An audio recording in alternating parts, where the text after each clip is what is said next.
Selamat pagi, salam sejahtera untuk kita semua. Perkenalkan, saya Imelda, mahasiswi Universitas Persada Indonesia YAI, Fakultas Ekonomi dan Bisnis, jurusan Akuntansi.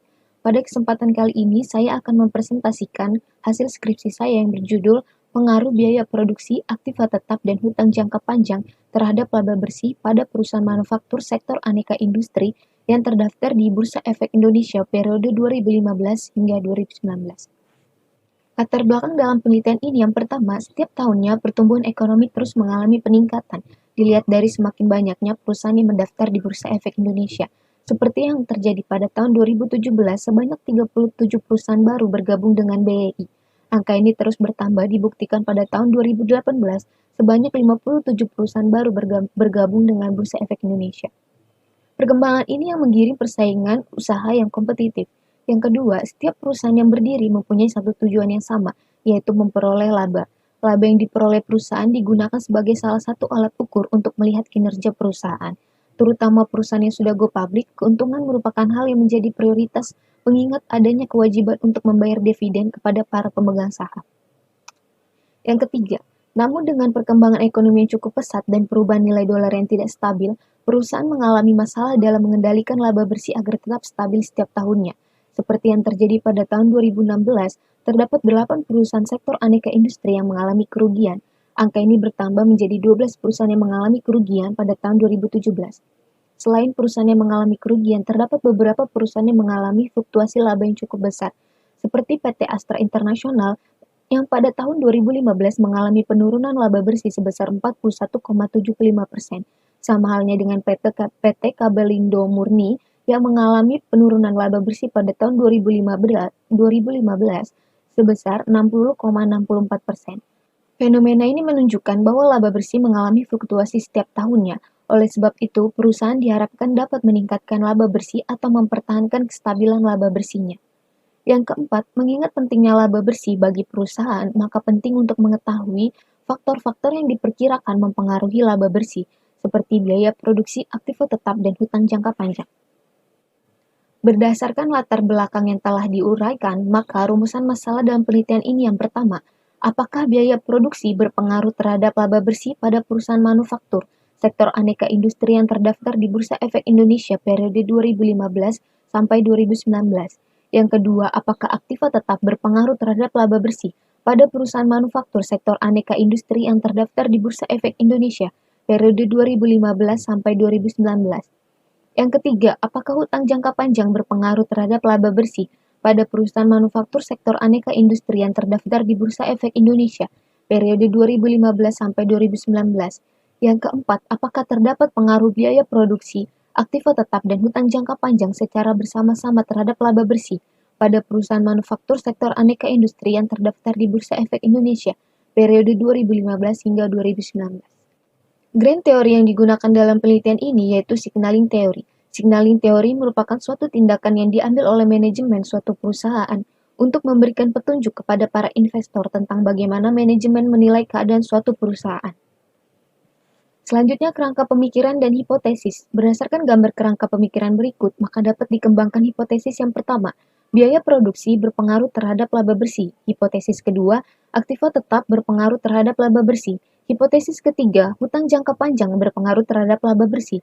Hipotesis keempat, biaya produksi, aktiva tetap, dan hutang jangka panjang berpengaruh terhadap laba bersih. Metodologi penelitian dalam penelitian ini berdasarkan jenis data yang digunakan. Penelitian ini termasuk penelitian kuantitatif karena menggunakan data berupa angka. Populasi dalam penelitian ini adalah perusahaan manufaktur sektor aneka industri yang terdaftar di BEI periode 2015 hingga 2019. Populasi dalam penelitian ini sebanyak 50 perusahaan. Teknik pengambilan sampling dalam penelitian ini menggunakan metode purposive sampling yang merupakan teknik pengambilan sampel tidak acak dan informasinya diperoleh dengan kriteria tertentu. Berdasarkan kriteria yang telah ditentukan, diperoleh 15 perusahaan sebagai sampel. Penelitian ini menggunakan metode pengumpulan data, yaitu metode observasi tidak langsung oleh peneliti terhadap objek penelitian. Teknik pengumpulan data dalam penelitian ini menggunakan teknik dokumentasi, yaitu laporan keuangan yang dipublikasikan oleh perusahaan melalui website resmi Bursa Efek Indonesia. Data panel yang dilakukan dalam penelitian ini terdiri dari 3, yaitu Common Effect Model, Fixed Effect Model, dan Random Effect Model. Untuk memilih model yang paling tepat akan dilakukan uji berpasangan. Uji berpasangan yang pertama yaitu uji Chow untuk memilih model yang tepat antara model FEM dengan model Cheng. Berdasarkan tabel 411, didapat nilai probabilitas cross-section F sebesar 0,0000 yang lebih kecil dari nilai signifikan 0,05, maka HO ditolak, yang berarti model terpilih adalah model FEM. Selanjutnya yaitu hasil uji Houseman untuk memilih model yang tepat antara model FEM dengan model REM. Berdasarkan tabel 412 diperoleh nilai probabilitas cross-section random sebesar 0,0000 lebih kecil dari nilai signifikan sebesar 0,05, maka HO ditolak, yang berarti model yang terpilih adalah model FEM. Yang terakhir yaitu uji language multiplier. Untuk memilih model yang lebih tepat antara model REM dengan model CHEM, berdasarkan tabel 413 diperoleh nilai Burns-Pagan sebesar 0,0022 yang lebih kecil dari nilai signifikan sebesar 0,05, maka model terpilih adalah model REM. Setelah dilakukan uji berpasangan, akan dilakukan rangkuman uji pemilihan model. Yang pertama dapat dilihat uji Chow model terpilih model FEM, uji Houseman model terpilih model FEM, dan uji language multiplier yang terpilih model REM. Maka dapat disimpulkan model regresi data panel yang digunakan dalam penelitian ini adalah fixed effect model. Berdasarkan tabel model FEM, maka dapat ditentukan uji hipotesis yaitu uji parsial dan uji simultan. Uji parsial yang pertama, biaya produksi memiliki koefisien regresi sebesar 0,015608 dengan nilai T statistik sebesar 2,564989 dan nilai probabilitas 0,0130. Yang kedua, aktiva tetap memiliki koefisien regresi sebesar 0,156139 dengan nilai T statistik sebesar 10,16030 dan probabilitas 0,0000. Yang ketiga, hutang jangka panjang memiliki nilai koefisien regresi sebesar minus 0,092213 dengan T statistik sebesar minus 2,084460 dan probabilitas sebesar 0,0416.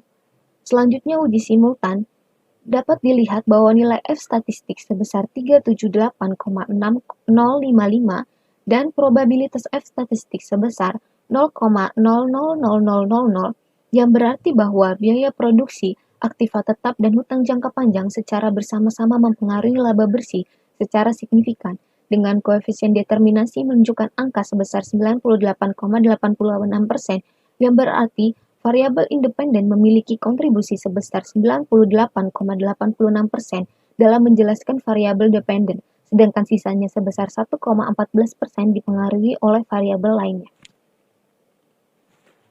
Berdasarkan analisis yang telah dijelaskan, maka kesimpulan yang dapat dibuat yang pertama, biaya produksi berpengaruh positif dan signifikan terhadap laba bersih. Yang kedua, aktiva tetap berpengaruh positif dan signifikan terhadap laba bersih.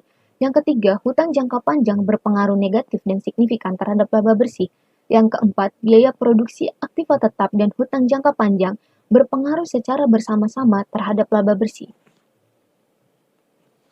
Berdasarkan kesimpulan yang telah dijelaskan, maka saran yang diberikan yang pertama, bagi perusahaan, disarankan untuk dapat melakukan peningkatan pada biaya produksi agar volume produksi dapat meningkat. Dan juga diharapkan perusahaan untuk menambah jumlah aktiva tetap yang berkaitan dengan kegiatan operasional perusahaan, sehingga dapat meningkatkan kapasitas produksi, serta perusahaan diharapkan dapat memaksimalkan dan mengoptimalkan penggunaan hutang jangka panjang agar dapat menghasilkan laba seperti yang diharapkan. Yang kedua, bagi peneliti selanjutnya yang akan melakukan penelitian sejenis, disarankan untuk menambah beberapa faktor variabel yang mungkin berpengaruh terhadap laba bersih seperti model kerja dan volume penjualan, dan sebaiknya melakukan penelitian untuk jenis industri yang lain, misalnya seperti sektor industri barang konsumsi, sehingga diperoleh sampel yang lebih banyak guna memperkuat hasil penelitian yang telah dilakukan sebelumnya. Yang ketiga, bagi investor dan kreditor disarankan untuk memperhatikan variabel yang mempengaruhi laba bersih seperti biaya produksi, aktiva tetap, dan hutang jangka panjang dalam pengambilan keputusan investasinya. Demikian presentasi yang dapat saya sampaikan, kurang lebihnya mohon maaf. Atas perhatiannya saya ucapkan terima kasih.